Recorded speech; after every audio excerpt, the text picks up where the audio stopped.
friends, Heidi here from Rain Country Homestead. God is good all the time. Well, for today's craft time chat, I really don't know for sure what I want to focus on, so it may just be a rambling update on a little bit of this and that and everything else. So obviously I'm working on another skirt. This is for another order. And I'm loving this color. I'm going to make myself one. So this is again one of the frontier style skirts. So if you're new to my channel and you're interested in a frontier style skirt or how to make one, I do have a video about this. So you can go look that up, how to make a frontier skirt in a couple hours or a few hours, something like that. It's going to depend on exactly which style you go with, but yeah. Anyway, I figured I'd start off with a little bit of a garden update, and really, I know a lot of people in their parts of the country can do fall gardens and that, and though there's some things we can do out here, it's pretty minimal. We're deep into the wettest part of the year for us, and there's really not much going on out in the garden. Now I do have stuff growing. I have, because my herbs are always out there, and some of those herbs just keep going throughout the year. They slow down considerably. I'm still harvesting a little bit of stuff here and there. Like I just got some more beets out of the ground. I'll be cooking those up for dinner tonight, because that's kind of how I do the beets. I just pull them as I go. We don't eat a lot of beets. We like them. We just don't eat a lot of them. But what I have found, if you don't like beets and you're afraid to grow them because you think they taste like dirt, I've heard people say they taste like dirt. Well, I tell you what, you grow your own beets and you'll find they don't taste like dirt. They are so good. And I'm finding my very favorite way. I used to always love pickled beets, but now my favorite way to prepare them is to cut them up kind of small, and then sort of simmer them in just a little bit of liquid and lots of butter. Oh my goodness sakes, they are so good like that. And so that's what I'm going to do as a side, though it's not really necessary, because I'm making a casserole tonight, shepherd's pie, which anybody who's ever made shepherd's pie will know that it has, everything in it. It has your vegetables, and then you got the potato, and you got the meat. My main thing is we're trying to use up, we have a side of beef coming maybe in about another week to 2 weeks, and we still have a lot of meat in the freezer. I've got a lot canned up already, and I really don't want to have to can up anymore right now, so mostly what I'm doing is dehydrating, taking the roast, what's left of the roast, and dehydrating, or making jerky out of them. And I've got a video on how we make our beef jerky off grid, and there's all different kinds of recipes that I use, but I usually just wing it and make it up as I go, depending on if I want it really spicy, or sometimes I add a little bit of liquid smoke, sometimes I don't. But you can go look that one up too. So anyway, we have a lot of hamburger in particular from the last side of beef that we got. Even though we go through quite a bit of hamburger, with the ground beef, we still have tons. And so every meal I'm making has ground beef in it in some form. So last night it was meatballs and gravy, and tonight it's going to be shepherd's pie. And let's see, what was it the night before? Well, I did make a beef pot pie, that, the modesty video. That's what I was doing there. That's why I saw a piece of pie crust, because, I do one of these things, I got pie crust on my hand. So to see a piece of pie crust at one point hanging off my chin, and a little bit of flour on my shirt and all over my apron. But yeah, that's what I was doing in that video. I was making the crust for the beef pot pie. At any rate, been really trying to use up the ground beef, because that's going to come in any day, and I really don't want to can up any more meat, because I have lots and lots and lots of jars of canned meat, canned beef, just cubed up, and then canned ground beef. So goodness. And then as I stated in a couple other videos, I had a lady recently had contacted me. She picked up a couple of old cast iron kettles and wanted me to season them for her because she doesn't know how to do that. And so in exchange, she gave me some halibut, cod, and some deer meat. And so I had that to put in the freezer, and here I am trying to make room. So we're working on it. But anyway, back to the garden. Let's see, my tomatoes are surprisingly still growing, even though it's been cold. That's because they're in the greenhouse. And this is something I keep forgetting to do, is besides fried green tomatoes, I keep meaning to look up recipes on how to make like a green tomato relish and stuff like that. And by the way, if anyone's got some good ideas, I mean, I don't know when this video is going up. If you got any good ideas and you want to link them below, feel free. I may check them out. It's just a matter of remembering. I've got 101 things going on, it seems like, and I've been having a hard time keeping up. And and as far as working in the garden, this time of year here, there's really not much you can do because it's wet all the time. I see the sun is trying to come out, but it's just silly to kind of get out there because it's just this big mud hole. And but one thing I did want to say that I do, as far as gardening goes, I am still harvesting some calendula and certain other things like that I'm dehydrating. I'm still getting some beans that I'm shelling and saving as a dry bean. But mostly it's just about, now that everything's pretty much done except for all the perennials that are out there, I'm just letting stuff sit. I know for some people you might go, no, that's not what you do. Well, that's what we do here, and it's been working really good for us. And I'm gonna let a lot of it compost down and make that natural ground cover, but I also add to that. And the plan is, I'm gonna see if the neighbor next door, if she's got several bags of leaves, and I'm gonna see, I don't know if she has a specific plan, anything that she does with her leaves. And if she doesn't, I'm gonna see if we can have them, and I wanna throw those on the garden this year. Because since we took out a couple of our trees, we still got more trees out front we're gonna take out. We're eventually gonna take that cedar out. I really don't wanna take it out, but I love that cedar tree so much. But that's gonna be where our little mini orchard's gonna be. So our fruit trees are gonna go out there, the ones that are still in pots are. And so these other trees here are gonna have to go. But anyway, we're not getting as many leaves in our yard as we used to. And they really do make a great mulch. And so I'm really hoping to get those from her. And at any rate, well, I'll still have all my borage that when it gets dry enough, I'm gonna go out there and just start hacking it down, doing the chop and drop, because borage is makes a wonderful mulch. And then I also, and we haven't done this yet, we usually do this really early in the spring, as Patrick will go up the road. There's some people that have horses just up the road from us.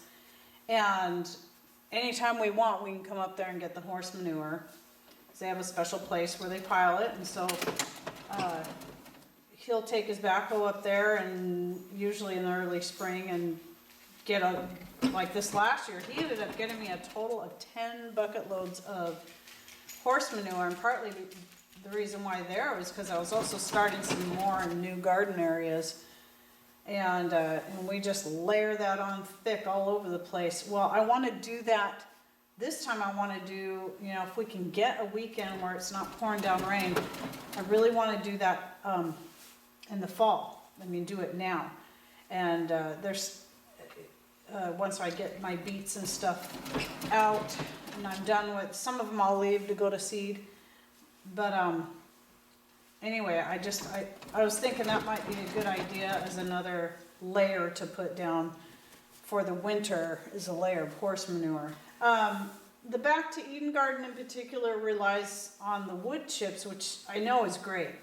But even on our logging community, it's just not something, you know, I don't like have to run around and look for wood chips or try to get them from people. I like it if it's something we can either get close by, like really close by, or create ourselves, just like with the borage. Using the chop and drop and dandelion leaves and just a whole bunch of different herbs and stuff that are already growing out there. They need to be cut down, just chop and drop and let them become a natural mulch. And that's free and it works great. And then hopefully those leaves and then the horse manure. So I don't till anymore. We don't till it up. We just let things break down, make that ground cover and keep breaking down and breaking down. And then in the spring we'll put another layer of horse manure on, and then we'll probably let the rain wash that in a little bit, and then we'll plant. The other thing I was going to say that I do is, since I do not at this point still do not have a set compost pile, I compost by layering. So I always throw my compost on a section of garden that isn't currently growing anything. Sometimes I'll even dump certain compost on things that are already growing. It just depends on where it is and what it is. But through the winter, we'll take our wood ash, you know, every time we got to clean out the wood stove, and we'll throw that out. We'll throw those out there on the garden areas. We'll throw all the food compost out there and just let it break down through the winter. And then when we get the horse manure, that just piles. We just layer that right on top of whatever's still there, and that works really good. And it's an easy, natural method way of doing things. And one of these days I am going to get back into my herb profiles, and I have two reasons why I haven't been doing, I've only got a few herb profiles up, is because I started this whole channel up kind of late in the season, and my herbs, I'd rather do it when my herbs are looking prettiest, and so they're all pretty much done looking pretty for the year. So some of those I'll probably wait, but some of them, like I may go ahead and do a dandelion one soon, so watch for that. I'm hoping to get to that. A lot of my herbs, obviously I have culinary herbs, but even all the culinary herbs, every single one of them has medicinal benefits. And so it's just really cool. If you get into everybody should get into growing herbs. I remember years and years ago, before I started getting into gardening, I remember thinking, why would people waste garden space growing herbs when they can buy herbs in bulk for really cheap? Well, I started growing them and realized, wow, it's even cheaper to grow your own. And most herbs that you grow, not counting basil of course, but most of them are perennials. And so once you got them well established, they'll just keep coming back. And then all the medicinal uses they have, and the fact that most of them also grow, they have a very long growing period. And they start growing really early in the spring, and they'll continue. Because like my sage is still growing. The mints and the oregano, well, oregano is related to mint, but they're pretty much done growing now. And the thyme is still looking real healthy, but it doesn't look like it's growing anymore. And so anyway, it's cool how long of a growing season they have. It's great. I love it. So everybody should grow herbs. It's easy, especially once you have them established. Some of them can be a little harder to get established, like rosemary can be a little more difficult. But once you finally find, this is me having a hard time finding the right place for rosemary, and get it well established, it'll just keep coming back. And rosemary typically will stay green year round too, which is really nice. As does the sage. For our area, rosemary is rosemary is a tricky one because, you know, anyone that grows rosemary will know that it really doesn't like to get its feet wet. It doesn't like to, it needs well-drained soil, but it likes a lot of sun. And so we're trying to find a place where it can get plenty of sun but not too much rain. That's been kind of hard. So, but I think I do have a few that have been doing pretty good, so we'll see what happens over the winter. Oh, and if you haven't seen, I've started a video on how we got a series on how we got ourselves off of all medications, including the 15 years worth of thyroid prescription medication. So that, I believe part 1 will go up before this. So, and I'll be wearing the same clothes because I just did that one today. Oh, and another series that I may start, or at least do even one, is I've got a whole bunch of antique books because I love to collect antique books, but I only collect those things that are, those books that I know are going to be, don't just have the cool factor of being really old, but those kind of books that are also going to be, are educational, especially to children. And over here, I have this series here. It's a whole series of readers, and they date back to, they each came out in a different year, each book, because it was a whole series, and they date clear back to, I think, I don't know if this is this the first one? No, so this might be, the first one was printed, I think, in 1901 or 1902. This one is 1909. Yeah, so this was one of the last ones. And anyway, it starts with like a preschool level and goes clear up to college level readers. So early 1900s. And the hope is that not only, $2 I paid for this whole set, and there's 10 books in it. Anyway, my hopes are that in the future, for my grandbabies, whenever I have grandchildren, if their parents are unable to homeschool, I want to be able to do what I can to help with that. And so that they do not have to send their children to the public school system. And maybe I'll talk about that in another video. But yes, I did homeschool my 2 boys, and they are now 21 and 24. Anyway, I will stop there and just watch for some of the exciting things that are to come, and be patient with me, as I may not be getting videos up every day. It'll just depend. So thanks for watching. Take care, and God bless.